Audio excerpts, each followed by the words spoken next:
चाहता हूं। मुझे तो मौका मिला है,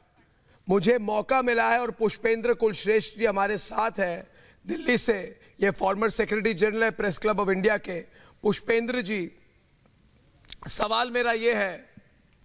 कि जब राजनेताओं से सवाल होता है तो कहते हैं आप व्यक्तिगत सवाल पूछ रहे हो, मगर जब एक पत्रकार को जेल में डाला जाता है तो कहते हैं ये हमारी देश की लॉ एंड ऑर्डर व्यवस्था है। ये मैं समझ नहीं पाता। कोई उद्धव ठाकरे या आदित्य ठाकरे को कोई कुछ पूछे तो कहते हैं तुम व्यक्तिगत बात पूछ रहे हो। ये राजनेताओं से राजनीतिक सवाल करना व्यक्तिगत कब से हो गया पुष्पेंद्र जी? देखिए अर्नब भाई, सबसे बड़ी बात यह है कि आप वहां जेल में थे,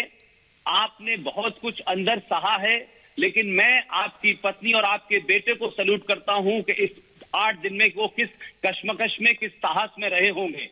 अभी जीडी बख्शी साहब ने आपके पिताजी का जिक्र किया।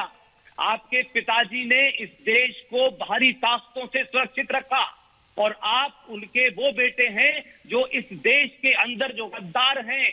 जो आतंक को बढ़ावा देते हैं, जो देश को तोड़ने वाली ताकतें हैं, उससे आप इस देश को जगा रहे हैं, बता रहे हैं, समझा रहे हैं। और उद्धव ठाकरे ने या उन तो तमाम ताकतें जो ये समझती थी कि वो विचार को हथियार से डरा और मार सकती हैं, ये साबित हो गया कि विचार को हथियारों से न मारा जा सकता है, न डराया जा सकता है। अर्नब गोस्वामी की पत्रकारिता वैसे होगी, कौन करेगा, किस तरह की होगी, मैं ये पूछना चाहता हूं। 25 साल के जीवन में मैंने भी लोगों को बहुत पास से देखा है। कौन लोग तय करेंगे आपकी पत्रकारिता को? वो लोग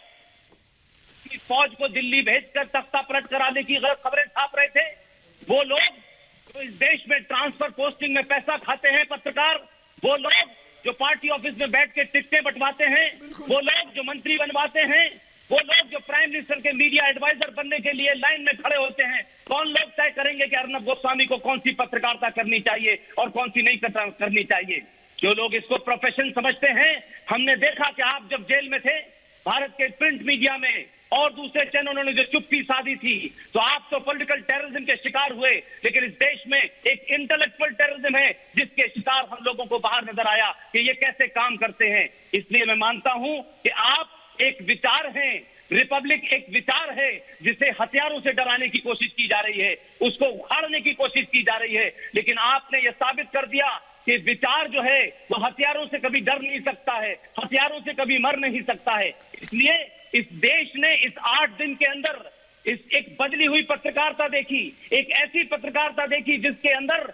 वंदे मातरम कहना पाप था, जिसमें भारत माता का गान करना पाप था, एक तरफ से सेकुलरिज्म का झूठा पाखंड था, इस देश में इंटॉलरेंस का पाखंड था, इसमें अमन की आशा का पाखंड था, इसमें हिंदू मुस्लिम भाई भाई का पाखंड था। बहुत सारे नैरेटिव आपने तोड़े, लोगों को वो नैरेटिव पसंद नहीं आया। लोग देश की बात करते हैं, आपने राष्ट्र की बात कर दी, आपने राष्ट्र की बात करी है, आपने सनातन की बात की है, आपने साधुओं की बात की है, संतों की बात की है। बिल्कुल की है और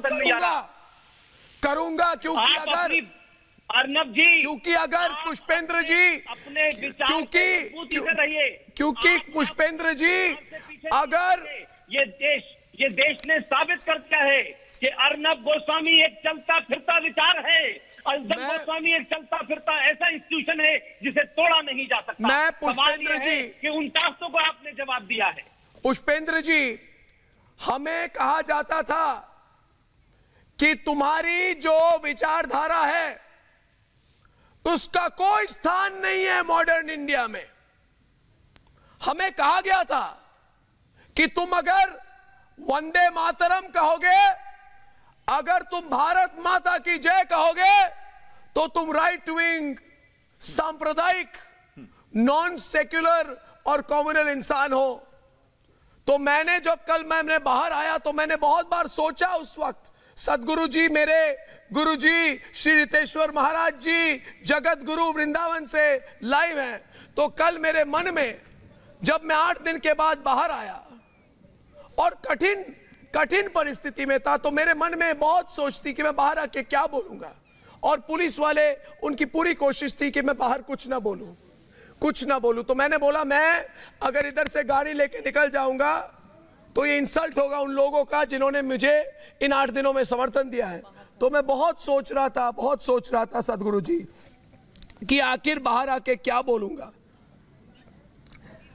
मगर आखिर आप देखेंगे उस टेप में कि दो तीन सेंटेंस के बाद